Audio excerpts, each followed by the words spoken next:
The USS Oliver Hazard Perry entered service with the United States Navy in 1977. She was the first of her class. Although the Navy envisioned them as the future of the fleet, they quickly turned into a problem as soon as the Soviets weren't the threat anymore. The Hazard Perrys made worldwide news headlines during the 80s, as they were a priority during this time for shipbuilders Acknowledged Shipbuilding and Todd Stevens Yard in the Pacific. They were mostly made to raise the number of ships that the U.S. Navy fleet had and the lack of frigates that we had, because the Brooke class and the Knox class were coming of age and they didn't really have as much punch as they used to, and the Hazard Perrys would be a good addition to the fleet. The first Oliver Hazard Perrys that were transferred to the Egyptian Navy in 1996 when the USS Gallery became the ENS Taba.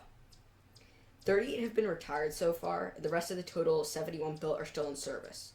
Blueprints over the years have been sold to Spain, Australia, and Taiwan, while others have been transferred to other navies. The totals rack up as 8 by Turkey, which are all former US, 4 by Egypt, all former US, 2 by Poland, all former US, 1 by Pakistan, which is the USS McCurney, 6 by Spain, which are all domestically built as the Santa Maria class, 10 by Taiwan as the Chen Kung class, and 2 of them are former US, 1 by the Royal Bahrain Navy, and 2 by the Chilean Navy, which are former Australian ships.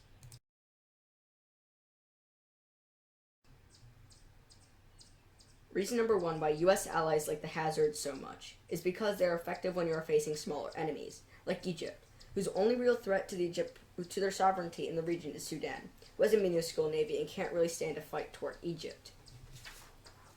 Number 2, they are pretty cheap to maintain to use. They have a list price of $122 million, which is pretty cheap for a guided missile frigate. Just to put it in perspective for you guys, an F-35 costs as much as F-35 today costs as much as a Hazard Perry. Number 3, they won't cause controversy when you buy them. They're old and used technology from the 1970s, and are pretty useful when you're in a smaller country who needs a naval upgrade. And to put a cherry on top, the US Navy has marked at least 7 more up for sale, and Taiwan has stated they are producing more domestically, so maybe it isn't the end for the Oliver Hazard Perry.